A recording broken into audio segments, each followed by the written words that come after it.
Hello Vivek, அனைவருக்கும் வணக்கம். இறக்கும் தருவாயில் பீஷ்மர் மாவீரன் கர்ணனிடம் சொன்னது என்ன? மகாபாரத கதையில் எண்ணற்ற கதாபாத்திரங்கள் இருந்தாலும் ஒவ்வொன்றும் வித்தியாசமானது மட்டுமன்றி ஒரு வாழ்க்கை நெறிமுறையை அந்த கதாபாத்திரம் நமக்கு சொல்லும். அதிலும் குறிப்பாக கர்ணன் கதாபாத்திரம் அதற்கு மேல். கர்ணன் மாவீரன் தான் என்றாலும் அவனுடைய வீரம் அவ்வளவாக வெளிப்படவில்லை, வெற்றி கிடைக்கவில்லை. துரியோதனன் சூதாட்ட சமயத்தில் திரௌபதியை அவமானம் செய்யும் சமயத்தில் கர்ணன் அவனை கண்டிப்பதற்கு பதிலாக அவனை மேலும் ஊக்குவித்தான். திரௌபதி சுயம்பரத்தில் இலக்கை அடிக்க இயலாமல் தோற்று போனான் கர்ணன். அர்ஜுனனே வென்றான். கர்ணனுக்கு பொறாமை தலைக்கேறியது. மற்றொரு சமயம் கந்தர்வன் துரியோதனனை சிறைப்பிடித்த பொழுது கர்ணனும் அவனை வெல்ல முடியாமல் சிறைப்பிடிப்பட்டான். வனவாசத்தில் இருந்த பாண்டவர்களை கண்டு ஏளனம் செய்ய நினைத்த துரியோதனனும் கர்ணனும் இவ்வாறு சிறைப்பட்ட போது அதை கேள்விப்பட்ட தர்மன் அவர்களை விடுவிக்குமாறு பீமனுக்கு கட்டளையிட்டான். பீமன் சற்று தயக்கப்பட்டாலும் அண்ணன் சொல்லுக்கு கட்டுப்பட்டு சித்திரசேனனை வென்று துரியோதனனையும் கர்ணனையும் மீட்டான். இது பாண்டவர்களின் பண்பை காட்டுகிறது. பின்பு பாரத யுத்தத்தில் ஒரு சமயம் பீமனிடம் 8 முறை கர்ணன் தோற்றான். அப்பொழுது பீமன் கர்ணனை ஏலம் செய்யவில்லை. அதற்கு பின் ஒரு முறை கர்ணன் பீமனை தோற்கடித்து மயக்குமுறை செய்தான். உடனே பீமனை நோக்கி கர்ணன் பெரும் திணிக்காரனே என்று எள்ளி நகையாடினான். இந்த பண்பு வித்தியாசம் காரணமாகத்தான் பாண்டவர்களின் வீரம் வெற்றி கண்டது. கர்ணனுக்கு வீரம் இருந்தாலும் பண்பு குறை இருந்தது. ஆகவே வீரத்துடன் பண்பு மிக அவசியம் வெற்றி காண்பதற்கு. இதை நாம் மனதில் கொள்ள வேண்டும் என்பதே வியாசரின் நோக்கம் என்பதும் தெரிகிறது. சரி, தற்போது கேள்விக்கான பதிலை பார்ப்போம். பீஷ்ம பாட்டனார் களத்தில் வீழ்ந்து விட்டாராம். இனி தாங்கள் களமிறங்க தடையதும் இல்லை என்ற செய்தியை கேட்டு ஒரு கணம் அதிர்ந்து விட்டான் கர்ணன். அவனுள் மகிழ்வும் துயரமும் மாறி மாறி அலைப்பாய்ந்தன. தன் நண்பன் துரியோதனுக்காக களமிறங்கி செஞ்சொற்று கடனை தீர்க்கவும் தலையான எதிரியான அர்ஜுனனை பழித்திருக்கும் வாய்ப்பும் கிட்டியதற்கு மகிழ்ந்தாலும் தன்னை அரை தேர் வீரன், அதாவது அர்த்தரதன் என்று இகழ்ந்த பீஷ்ம பாட்டனாரின் சரிவு ஏனோ அவனுக்கு மகிழ்வை தரவில்லை. பீஷ்மரின் அர்ப்பணிப்பு. உண்மையான வீரர் பீஷ்மர். அவர் தனக்கு வரவிருந்த அரசை தனது சிற்றன்னையின் வாரிசுகளுக்கு விட்டுக் கொடுத்ததோடு தனது இல்வாழ்வையும் தியாகம் செய்து விட்டிருந்தார். அது மட்டுமா, தன் சுய துக்கங்களை மறந்து தனது வாழ்க்கையே அத்தினாபுர அரசின் நலத்திற்காகவும் அர்ப்பணித்து விட்டார். தன் அருமை பேரர்கள் பாண்டவர்களுக்கு எதிராக அரசு காவலனாக களமிறங்கி தனக்கு பிடிக்காத கௌரவர்களுக்காக அக்களத்திலேயே வீழ்ந்தப்பட்டதையும் குறித்து சிறிது கவிவிரக்கம் கொண்டான். கர்ணனின் இரக்கம்.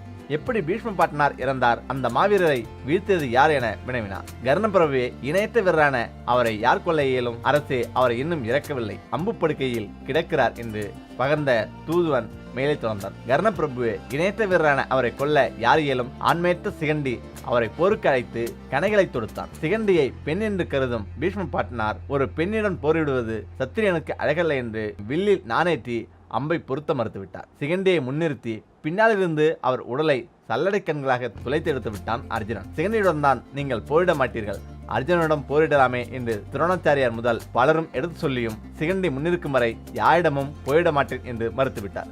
நூற்றுக்கணக்கான அம்புகள் உடம்பில் தைத்து முள்ளம்பன்றியை போல காட்சியளித்த அவர் ஒவ்வொரு அம்பையும் தடவி பார்த்து, இது சிகண்டியின் அம்பு அல்ல, அந்த பேடியின் அம்பு என் நகைக்கண்களை கூட துளைக்காது, இவை அனைத்தும் அர்ஜுனனின் கணைகள் தான், என் கவசத்தை கூட அவை பிளந்துவிட்டனவே என்று ஒரு உண்மையான வீரனாக அர்ஜுனனின் போர்த்திறமையை மெச்சினார். எவ்வளவுதான் அவராலும் தாங்க இயலும், துளைப்பதற்கு வேறு இடம் ஒன்றும் இல்லை என்னும் அளவுக்கு உடலை கணைகள் துளைத்தவுடன் நிற்க திணறிற்று. அப்படியே கீழே சாய்ந்து விட்டார். இருந்தபோதிலும் அவர் உடல் மண்ணில் விழவில்லை. அம்புகள் அவரை தாங்கி நின்றன. அவராக தன் உயிரை விட்டால்தானே உண்டு. அப்படிப்பட்ட வரத்தை அல்லவோ அவர் பெற்றிருக்கிறார். தட்சிணாயனத்தில் உயிரை விடக்கூடாது என்று உத்தராயணத்தில் எதிர்நோக்கி அம்பு படுக்கையில் நோம்பிருக்கிறார் என்று முடித்தான் தூதுவன். அர்ஜுனன் மீது கோபம். அர்ஜுனனா இத்தகைய பேடித்தனமான செயலை செய்தான்? அவனது வீரம் எங்கு போயிற்று என்று உரிமினான் கர்ணன். தன்னை இழிவு செய்தவர் தானே, எப்படியாவது தொலைந்து போகட்டும் என்ற எண்ணம் இல்லை அந்த மாவீரனுக்கு. பீஷ்மரை கொல்வதற்காக வீரத்திற்கு இழுக்கு வரும் செயலையா அர்ஜுனன் போன்ற மாவீரன் செய்தான் என்ற மனக்குமுறல் தான் இருந்தது. பிரபு அர்ஜுனனாக மனமுந்து அச்செயலை செய்யவில்லை. மிகவும் தயங்கிய அவரை கபட நாடக சூத்திரதாரியான கண்ணன் தான் இத்தகைய இழிவு செயலுக்கு தூண்டினார். பீஷ்ம பாட்டனாரை போரில் வெல்ல உன்னால் இயலாது, சிகண்டியால் தான் சாவு என்ற வரம் கொடுக்கப்பட்டு விட்டது. எனவே சிகண்டியை முன்னிறுத்தி அவனுக்கு உதவுவது போல் போரிடு, இதுதான் ஒரே வழி என்று கள்ள வழி காட்டினார். பலமுறை பாட்டனார் மீது பானம் செலுத்த பாதிபன் மனம் தளர்ந்து நின்ற போதும் அவரை இடைவிடாது ஊக்குவித்ததும் கண்ணன் தான். அப்படியா? தவறான வழியில் சென்றதற்காக மார்பில் கணையேற்றுமடியும் வீரசாவை அர்ஜுனனுக்கு நான் தரமாட்டேன். வெற்றிக்காக அறந்தவறிய அரைப்பேடியின் தலையை என் நாகாஸ்திரத்தால் துண்டித்து அவன் உடலை முண்டமாக்கி அழியாப்பழியை அவனுக்கு ஏற்படுத்துவேன், இது உறுதி என்று வீரமுழக்கமிட்டான் கண்ணன். பீஷ்ம பாட்டனாரின் மீது இருந்த சிறிதளவு மனக்கசப்பும் நீங்கி அர்ஜுனனை பழிவாங்க வேண்டும் என்ற வெறியே பெரிதாக அவனுள் எழுந்திருந்தது. என் உயிர் நண்பன் துரியோதனிடம் தெரிவி, நான் அவனை போர்க்களத்தில் சந்திக்கிறேன் என்று தூதுவனை அனுப்பிய கர்ணன் சிறிது சிந்தித்தான். பீஷ்மர் கர்ணன் சந்திப்பு. என்னதான் தன்னை இகழ்ந்து பேசியிருந்தாலும் மாவீரரான பீஷ்ம பாட்டனாரிடம் வாழ்த்து பெற்ற பின்னரே போரை வழிநடத்த வேண்டும் என்ற அவா அவனுள் எழுந்தது. தவிரவும் தன் மனதில் புழுவாக குறைந்து கொண்டிருக்கும் ஒரு கேள்விக்கு பதிலை அவரிடமிருந்துதான் தெரிந்து கொண்டாக வேண்டும் என்ற விருப்பமும் அவனை அம்பு படுக்கையில் கிடக்கும் பீஷ்ம பாட்டனாரிடம் நடத்தி சென்றது. அம்பு படுக்கையில் அயர்ந்து கிடந்தார் பீஷ்ம பாட்டனார்.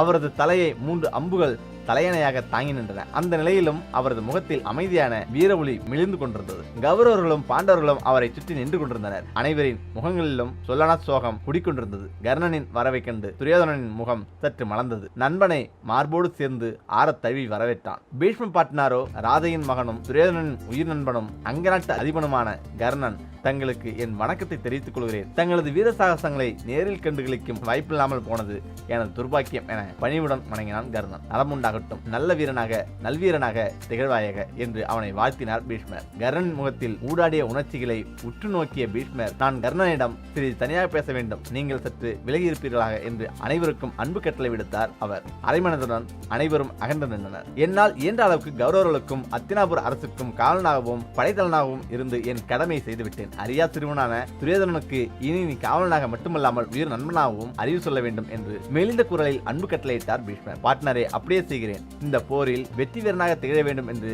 என்னை வாழ்த்துங்கள் என்று வேண்டினான் கர்ணன். சற்று அமைதியாக இருந்த பீஷ்மர், கர்ணா, ஒருவர் போரில் வெல்ல வேண்டும் என்றால் மற்றவர் தோற்றாக வேண்டும். பாண்டவர்களும் கௌரவர்களும் எனது பேரர்கள். அப்படி இருக்கையில் அவர்களில் யார் மடிந்தாலும் எனக்கு சம்மந்தமாகுமா? பாண்டவர்கள் இருந்தால்தான் நீ வெற்றி வீரனாக திகழ்வது சின்னமாகும். நீ வெற்றி வீரனாக திகழ வேண்டும் என்று என்னால் எப்படி வாழ்த்த இயலும்? இந்த போர் நடக்காமல் இருக்க எத்தனையோ முயற்சி செய்தேன், தோல்வியையே தழுவினேன். உனக்கே தெரியும், பாண்டவர்கள் பக்கம்தான் நியாயம் இருக்கிறது என்று. துரியோதனன் உன் உயிர் நண்பன். நீ ஒருத்தன் தான் அவனுக்கு அறிவுரை செய்து இப்போரை நிறுத்தி குருதிப்புணர் பெரியிடா வெண்ணம் தடுத்து நிறுத்த முடியும் என இறங்கியது அவர் குரல். கர்ணனின் மறுப்பு, பீஷ்ம பாட்டனாரே, நான் ஒருவன் மட்டும் இறந்தால்தான் இப்போரை நிறுத்த இயலும் என்றால் அதை கூட மகிழ்வுடன் செய்வேன். நீங்கள் சொல்லும் அறிவுரையை துரியோதனிடம் நன்றி கடனும் நட்பு கடனும் பற்றிருக்கும் என்னால் எடுத்துரைக்க இயலுமா? இப்போர் நடந்துதான் தீரும் என்று தன் இயலாமையை தெரிவித்தான் கர்ணன். இப்போர் நடந்தால் அறமே வெல்லும். நீ, துரியோதனன், துரோணாச்சாரியார் உட்பட நிறைய பேர் வீர சொர்க்கம் எய்துவீர்கள். எனவேதான் வெற்றி வீரனாக திகழ்வாயாக என்று உன்னை வாழ்த்த முடியாது போய்விட்டது.